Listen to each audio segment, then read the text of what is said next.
Hey, Steve. You got 10 minutes for some financial literacy?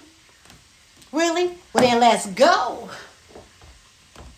Hey, class. Let's revisit what inflation is and what the impact of inflation has on you and your business. Listen, you already know this is being presented by Black Girl Magic Masters LLC. You already know we trying to say this whole motherfucking planet one person at a time if we have to, because we're on a mission to restore our communities financially. So let's get into it. So listen, here's some discussion points I want to address in this video, in this 10-minute video. I want you guys to know what inflation is, what a CPI is, and also know about the other indexes. But really, I need you to understand what happens when inflation rises. And then what happens after inflation, okay? And what's the three main causes of inflation, and who suffers the most from inflation, and who benefits the most from inflation, and then 5 ways to beat inflation if we have time. Otherwise, we're going to catch it in a part 2, which will only be a 3-minute video. But let's move right along.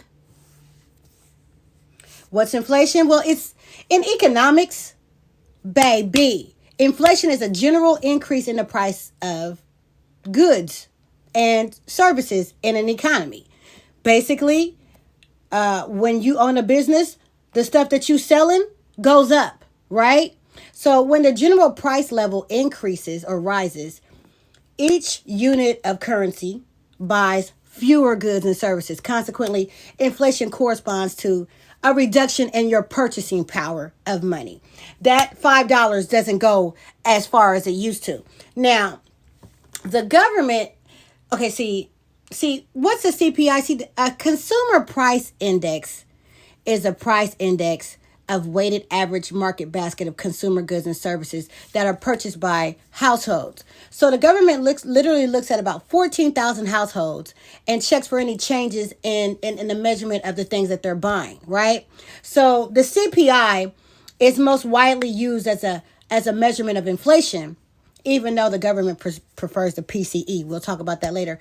But it's sometimes used as an indicator of the effectiveness, the actual effectiveness of government economic policy, right? So there's some other indexes that you might not be aware of. You got the PIN, which is the price index numbers, the PCE, which I just explained that's what the government actually prefers, because the PCE index, it measures the change in goods and services consumed by all households and nonprofit institutions serving households. You know, the CPI don't do that.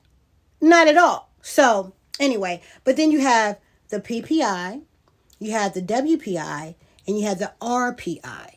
If we have time, we might revisit what those mean. But if you can, you might be able to go ahead and enlarge this on your screen. But moving right along. What happens? What happens, my friend, when inflation rises? Listen, I know all of y'all are like super smart and y'all know everything already, but some of us actually went to school to learn this. So I thought, shit, let me share what I know about it, since I actually went to school for it. But anyway, got a whole degree and everything. But anyway, so in an inflationary environment, unevenly rising prices inevitably basically reduces how far your money goes, or reduces the purchasing power of some consumers. And it's this erosion of your real income that's the single biggest cost of inflation. See, inflation can distort your purchasing power over time for recipients and payers of fixed interest rates. Now, people who repay their large debts will benefit from inflation, okay? I just want you to know that. People who have fixed wages and have cash savings will be hurt from inflation, just so you know, because inflation is a situation where the money will be able to buy fewer goods than it was able to do as it was before, as the value of the money comes down. You know what I'm saying? So, what happens after inflation? So there's this thing called cost push inflation. The rising cost of production primarily causes a cost push inflation. So when the raw materials that you use or you need for, whatever, and the labor prices, start to increase, you can't even hire anybody because they need more money.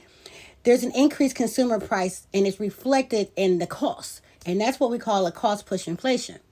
Then we have the demand pull inflation, when basically customers experience their real wages increase.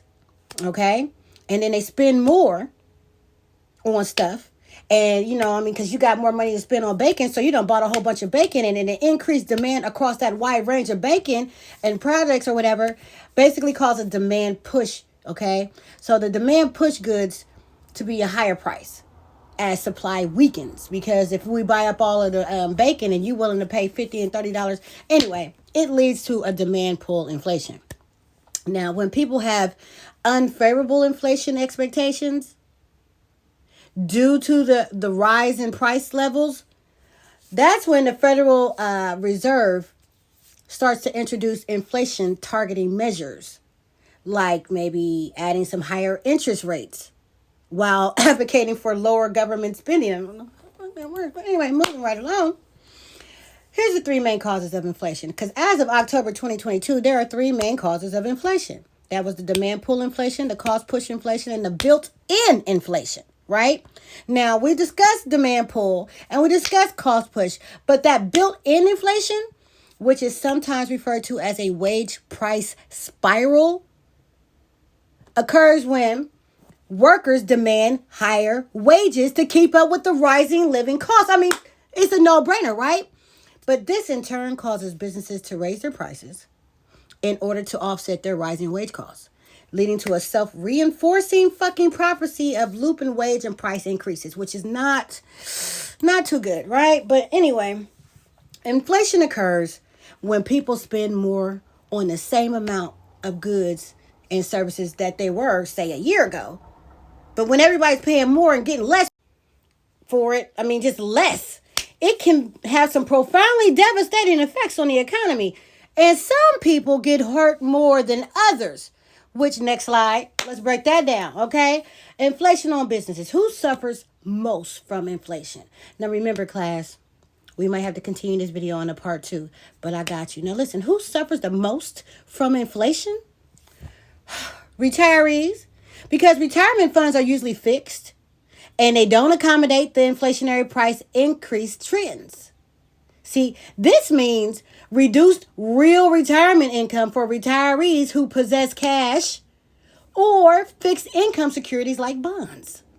However, Social Security recipients, they don't have this issue, since the United States Social Security Administration adjusts Social Security benefits for inflation based on movements of that consumer price index, right? But then the variable rate borrowers also suffer from inflation.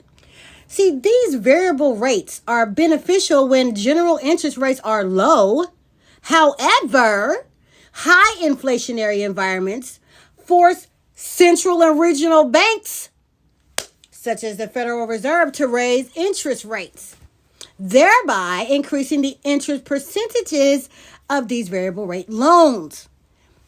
This basically reduces the purchasing power, of borrowers, since they have to make higher payments, often without any increase in their income. All right? And then who else suffers? The fixed wage workers. Because fixed rate workers don't earn a variable income like salespeople, and most don't have their wages, pegged to an inflation index. While the absence of a variable component may appeal to those who want a steady salary, times of high inflation causes their real wages to decrease. Okay? This means that fixed wage earners, especially those living on minimum wage, experience reduced purchasing power during high inflation.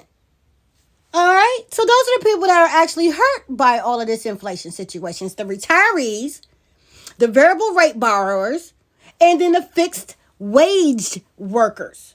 You know what I'm saying? So for all of those, okay, listen, y'all, we're going to have to continue this on in part 2. Like I promised, it's only going to be about 3-minute long video. I just want to say thank you guys for taking the time to actually learn some financial literacy principles. And I'll see you in the next video. Yeah. Peace. Love and hair grease.